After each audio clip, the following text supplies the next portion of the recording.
Hello, hi, what's up, everybody? How are you doing? What's happening? It has been a while. Adulting has been doing something, but I am so happy to be back, and I have another very interesting video that I am filming from an empty room. Anyway, I'm so happy to be back. For those of you who are on my socials, as you know, I graduated. I was doing School of Ministry, which I will talk about maybe later on. I know some of you have been asking me questions. What was this school about? What were you learning? All those good questions. I will be sure to maybe do a segment and answer all the questions about what I was doing and what I have learned so far. But I graduated. It was a two-year program. I started in 2020. I did my project this year and I graduated on Saturday. So I am just so excited. I will insert photos there and videos or something. Graduation morning. This is so exciting. I am graduating.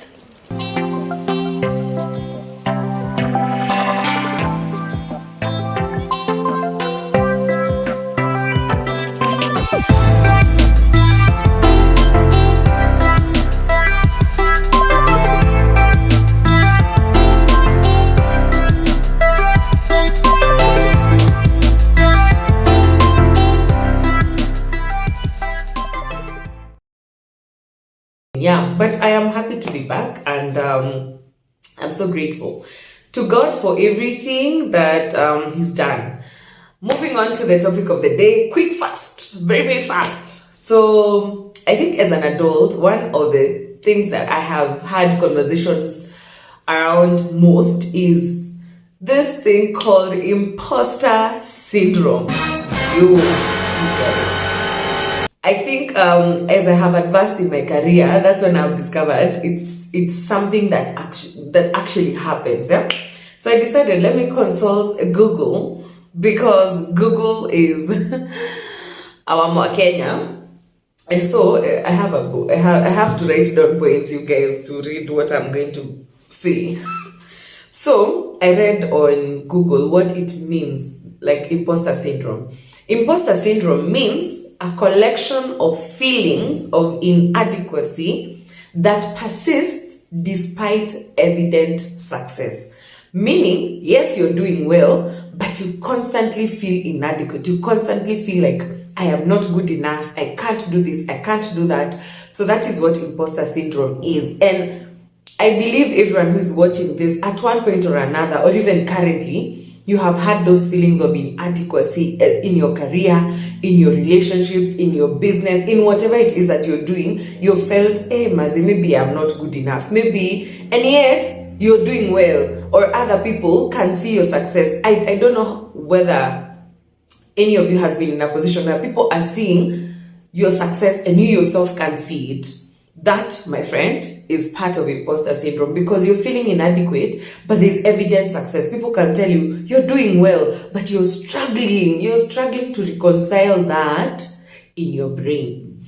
So I just did a little digging and just a bit of consultation here and there, and even conversations that I've had before about what causes us to have imposter syndrome. And I've narrowed it down to a few points. I know there could be so much more, but I'm just going to say what I have at least seen and experienced even in my own life. Yeah. So one of the things that cause us to have imposter syndrome is identity. You do not know your identity. You don't know who you are, and you do not know your worth. Because what makes us feel inadequate is because we don't understand what we are worth. You don't understand your value. So you don't see value in what you bring to what we call the table. So every time someone tells you you have some worth, you don't see it. You feel constantly like you are not worthy. That is actually what imposter syndrome does. It takes away, it erodes your worth. You stop feeling like you're worth it, you're worth the job, you're worth the marriage, you're worth the relationship. You constantly feel like someone else can do better. And even in settings of relationships, you always feel like you can be replaced. Umsetu siku moja tu ataamka na ataniacha juu ataona I am not all that. Because you do not know your worth. You have lost your identity, or some of it has been eroded somewhere along the way. So that is one of the reasons. The other thing is lack of confidence in your skills, where you have been trained in a field, you have been trained, or you have learned, because I know there are people who probably couldn't go to school for one reason or another, but you have some level of training, you have a skill, but you don't have that confidence that, imagine, I am actually good at my job. Like when we say we are good at our jobs, it sounds prideful, you know, like you're just proud, you're just saying that. But most people do not have confidence in their own skills. So you're constantly feeling like, maybe I didn't do a good job, maybe I'm not, because you don't have that self-confidence that actually I am trained, I am skillful, I am good at what I do, I have grown in terms of my experience, I have grown in terms of my work, my job, you know, my job description has grown because of your skill set growing. Because everything is a skill set. And even in normal human interactions, you don't have confidence that you're actually good enough to be a girlfriend, a boyfriend, a wife, a husband. You feel like, maybe I am not.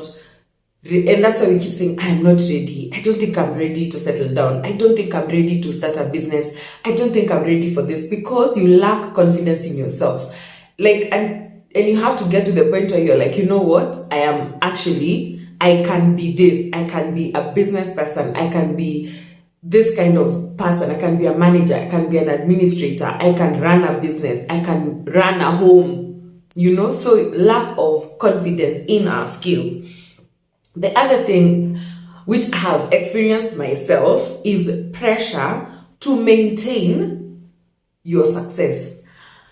You know, in the spaces I have been, even where I've worked previously, we had this saying that you are as good as your last brief, meaning that what you've done is quote unquote what defines you. So you're as good as your last brief. So you have that pressure to maintain that high standard. Like if you did really well on a matter, you have the pressure to do well in this matter as well. For instance, for those people who do, I'm a lawyer by profession. I did not introduce myself. I am Catherine Kamau. Welcome to my YouTube channel. I am a lawyer by profession. Anywho, in our profession, for those people who go to court, if you have had a streak of winning cases, there's a pressure to always win. Because if you lose the next one, you feel like you've not done a good job, you know.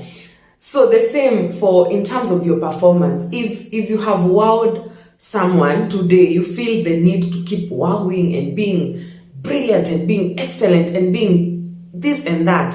So constantly, your life is like an audition. It's like you're constantly auditioning for something. In the relationship, you're constantly auditioning for the role of boyfriend. In your marriage, you're constantly auditioning for a husband. So you never really get to settle and be grounded in who you really are. So that is one of the things that can cause you to have imposter syndrome, because you feel that pressure to maintain a certain level of success or a certain level of prosperity in your life. And that's why I keep saying inadequacy that persists despite evident success. So you have success, but you're constantly feeling like, I am not up to par. I am not up to par.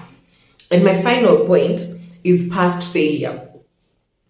I don't know how many of you have failed at anything, but when you fail, there is that feeling of, I am probably not good enough. I experienced that personally, not in work, in my social life, after a failed relationship. And I started feeling, maybe this thing is just not for me. Maybe I'm just not meant to be in this space. Because once you fail, you feel some type of way. You feel like you're maybe inadequate. And sometimes that happens because of our experiences, because of maybe a situation you went through, or a business that you did, that you had done your research, you had done your proposal, it was all good, and then it failed. Especially if you had prepared for something and then it fails. You normally feel like, oh my God, what is this? who am I? Why am I here?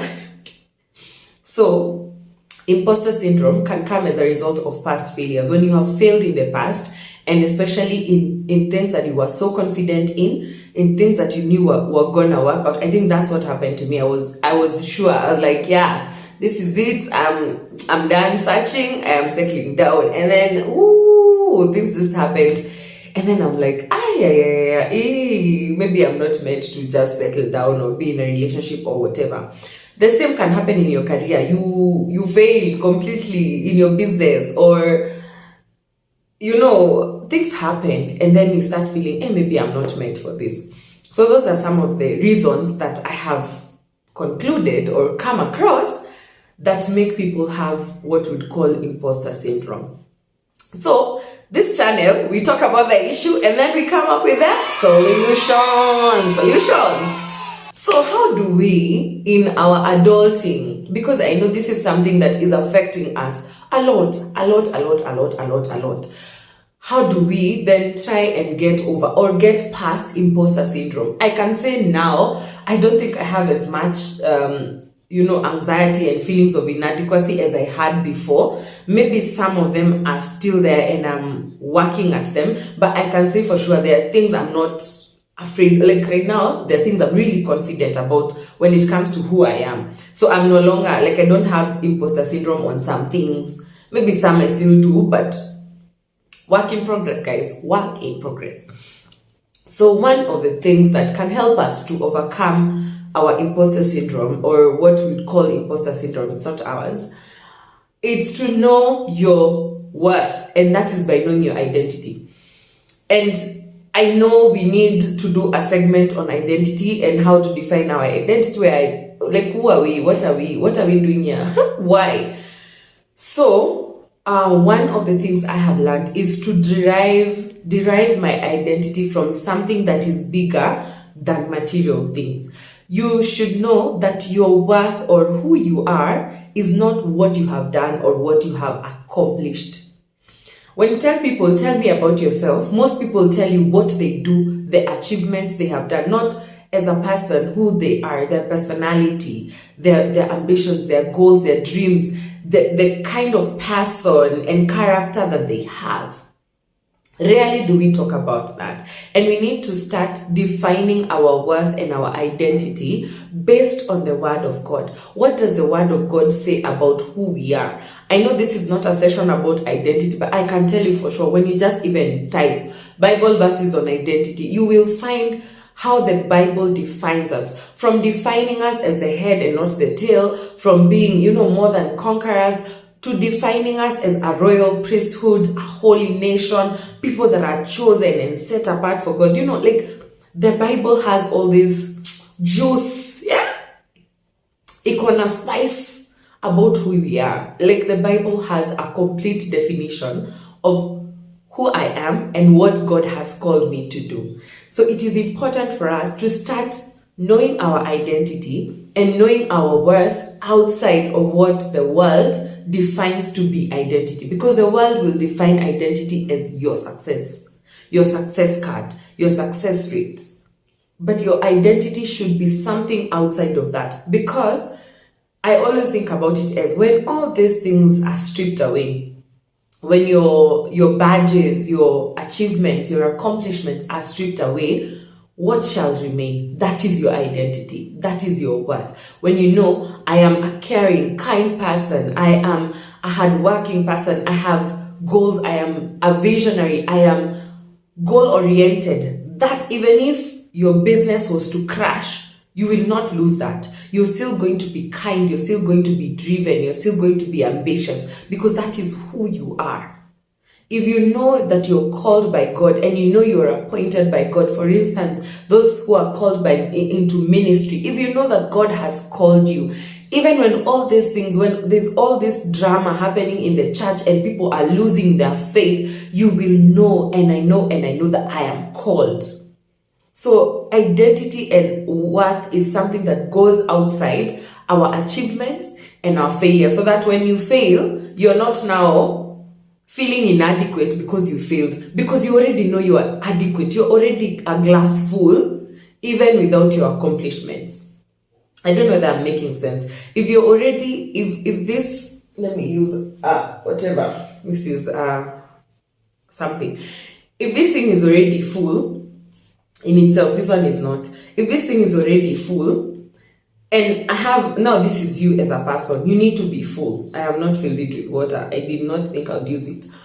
But if this thing is full, and then outside here now is success, failure, this remains that way regardless of what is happening outside here. But if what is happening outside here is what is filling it, if something happens and whatever you used pours out, then it becomes half. So you never really become full. But if you've been filled by something that is not what is surrounding you, regardless of what happens, whether you win, whether you lose, whether you prosper or not, you will never lose who you are, because it's not defined by things that are changing. Because when we define our identity in God, God never changes. His character, his identity does not change. So if that is what is filling us up, then that we will never ever change. We will not feel the need to define ourselves by things that can change today and tomorrow. Number 2, own your success. You guys, own your success and your wins. If you win, you have won. You have won, and learn from your failures. Those two things. Own your success and your wins, and then learn from your failure. So take credit where it's due. Aki. Most of us, even in our grown, with this our big age, we don't know how to take compliments from people. So when someone tells you you've done a good job, you're in shock. You're like, oh, really? Please learn to own your success and your wins.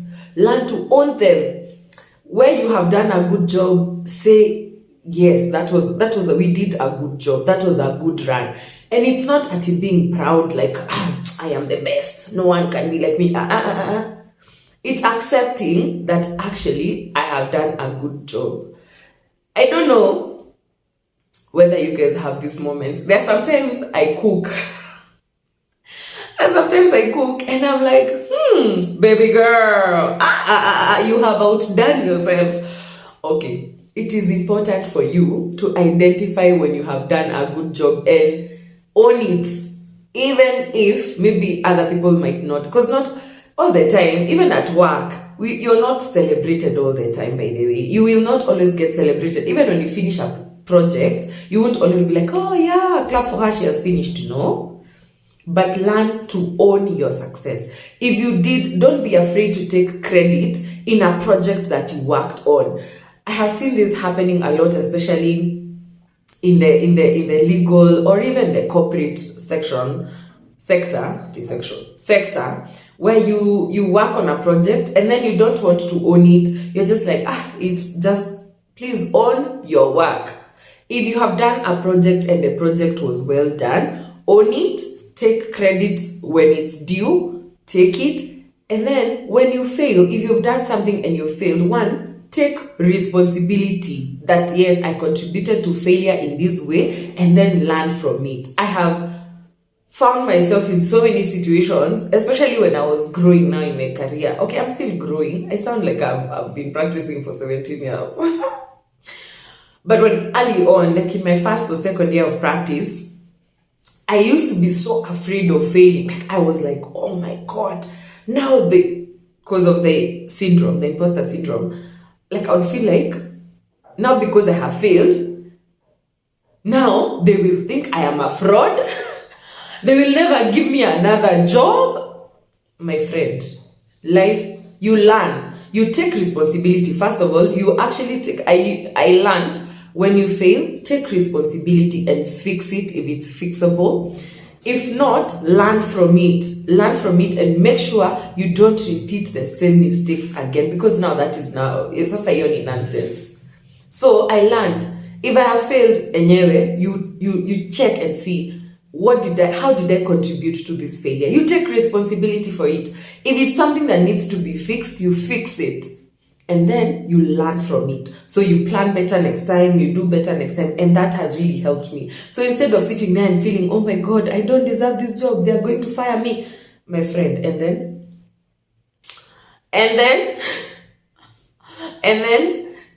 you're an adult. Hakuna mtu atakupiga juu umefail.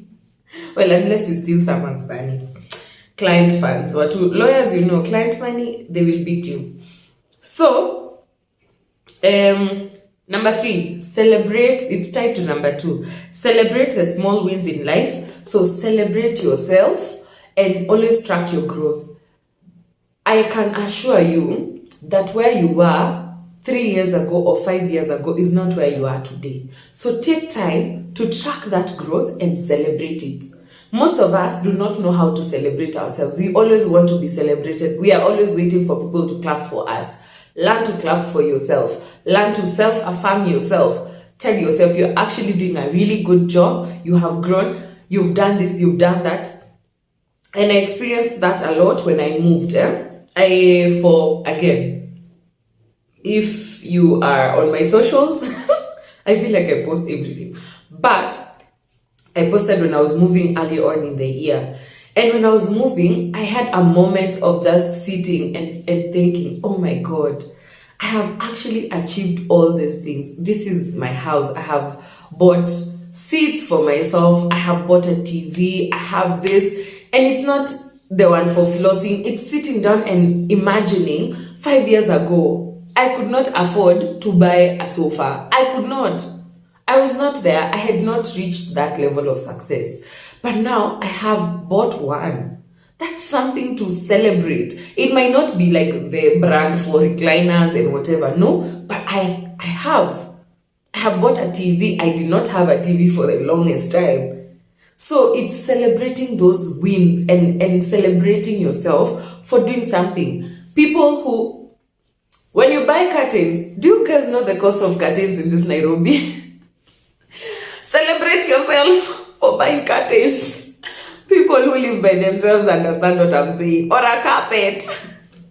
Celebrate yourselves.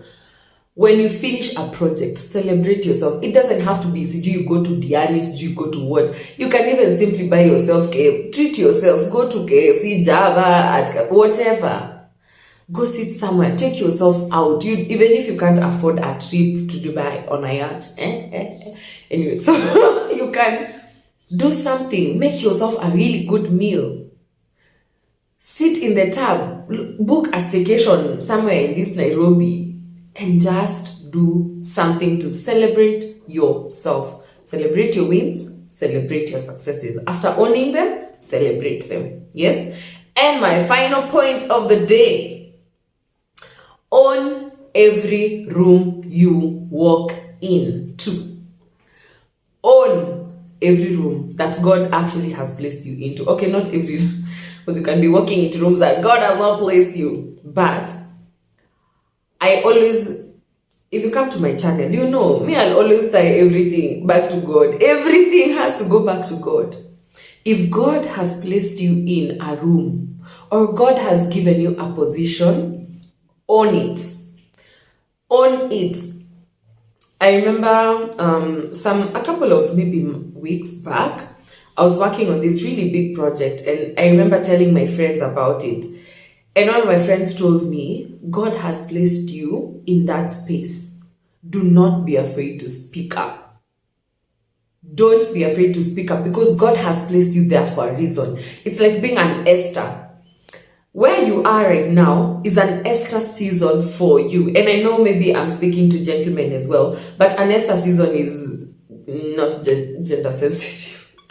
What I mean is, God has placed you there for such a time as this. So you need to, like Esther, take up that responsibility, own it, run with it completely. Because one thing is, when God puts you somewhere, He has given you the grace and the skills to handle it. So if God has given you that business, He has given you the grace and the skills to do it. So, own it. Own it. You know the way we say it with your chest. Run it with your chest. Anyway, what I'm saying is this. As long as God has placed you somewhere, you need to walk in confidence and authority, because God has placed you there for such a time as this. If you're in that office as an administrator, let the authority of God that is within you be felt. I'm not saying you be bossy and rude and no. I'm saying understand the position you're in, both physically and spiritually. Because we all have an authority even that's backing us spiritually. Understand that and let God guide you on what to do, what to say, and how to act. When you're in a room that God has placed you into, believe you me, He has already graced you with the words, with what you need to do. And I'll give you Bible examples. Look at Moses. When Moses was called by God, when you know that story of the burning bush, and he was so afraid, and he was told, you need to go to Egypt. And he was like, okay, so what am I going to do? What am I going to say? And God assured him that I am going to be with you. And he even asked God, okay, so nitawambia ni nani? And God was like, tell them it is, I am has sent you. I am has sent you. So he went there with the backing of God, because God is the one who placed him in the room where Pharaoh was. And that's why we see him even performing all those miracles, from the snake to the plagues to the frogs, until the Israelites were freed from Egypt. So if God has placed you in a room, believe you me, just like Moses, He has given you the skills. And even when Moses was saying, I don't have utterance, like I stammer, God was like, I have given you Aaron. I have given you someone to help you. In this context, the Aaron is a helper. In our context, God has given us the Holy Spirit, who is our helper, who gives us utterance when we don't know what to say.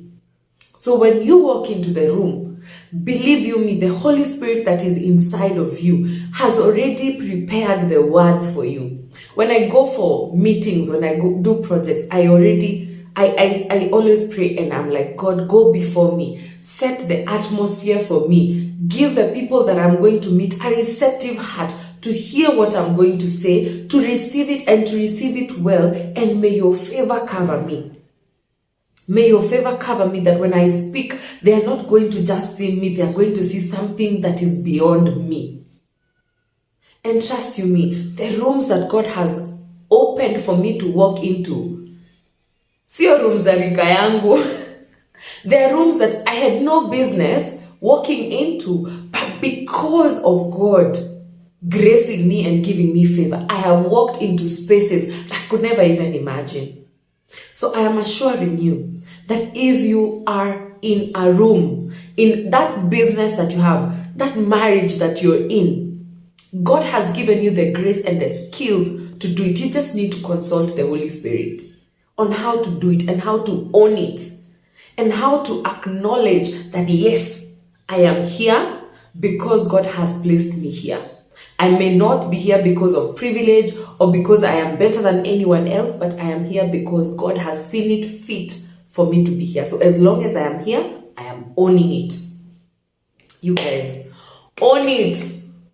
Own it 100%. Own it and give it your best. Again, another person. I feel like this is long. Jeremiah. Is it Jeremiah? It has to be Jeremiah. Let me trace it. I had not opened this. I've just figured it out now. Jeremiah chapter 1. Jeremiah chapter 1. This is when Jeremiah was being called. And I'll read from verse 4. Jeremiah chapter 1 verse 4. The word of the Lord came to me saying, before I formed you in the womb, I knew you. Before you were born, I set you apart. I appointed you as a prophet to the nations. Now this is what Jeremiah was appointed as. Now you have been appointed for something. I appointed you as a business owner. I appointed you as a husband to so and so. I appointed you as this. I appointed you as an advocate to the nation. I appointed you. God already did. And then Jeremiah said, hata Bible inakuanga na anyway. Sovereign Lord, I do not know how to speak. I am only a child. Inadequacy. This is Jeremiah having imposter syndrome. He was like, hey, me ni mdogo. I am a child. I don't know why they've given me adulting responsibilities. I am a children. Anyway, but God said, do not say I am only a child. That is God saying, do not be inadequate. Do not feel inadequate. Do not say I am only a child. You must go to everyone I send you to and say whatever I command you. Do not be afraid of them, for I am with you and will rescue you, declares the Lord. I wish I could read for you the whole chapter, but you guys just read Jeremiah chapter 1. If you have imposter syndrome, read Jeremiah chapter 1. Please do. And also the story of Moses. It says, do not say I am only a child. Do not say I am not good enough. Do not say I am inadequate. Do not be afraid. Go wherever I am sending you. Go in that space God has put you. When you're going to work tomorrow, today is a holiday. Yay! When you're going to work, walk into that office with confidence. Sio kiburi, confidence. The confidence that I am backed by God. I am here for a reason. I am here for this season. And I'm here to fulfill the purpose of the Lord. As I conclude, there's this book I have read. My friends know I don't read books, but this is a book I have read. I would recommend it for anyone who is trying to figure out how to do work. You don't have to agree with everything in it. I don't know if I agreed with everything in it, but they are very good principles. It's called Leaning by Sheryl Sandberg. It gives you some very good principles, especially if you're either in business or you're doing employment, on how to do this thing called leaning in. Leaning in is essentially taking your place at the table and creating the terms on which you want to be at that table. So please, if you can get this book, please read it. I also am reading another one, How Women Rise, and I have not finished, but it is what it is. So you can get this book, read it. It has very good principles, by the way, that I have seen apply in my life and in my career. And on top of that, don't forget to know your identity, own your success, celebrate your wins, and own the room that God has placed you in, because He has given you the grace and the skills for it. Thank you for coming this far into this video. I appreciate you guys for always watching, subscribing, commenting, and just supporting me to move on. I'm always so happy when I meet guys in church or wherever, and they're like, oh, I watch your videos, they really encourage me. I'm like, oh my God, let me go and shoot another one. Anyway, so thank you so much for always encouraging me. We continue growing together and gaining more and more and more wisdom from God and from those around us. So thank you so much. Have a really good week. Enjoy the rest of, we're in July. Yes, enjoy July. Have a blast. May God bless you. May God keep you. May God help you to overcome any inadequacy that you may be feeling. And may He empower you and embolden you, give you boldness to, stand up and do what it is that He wants you to do. So God bless you and have a good week. Yeah. Bye.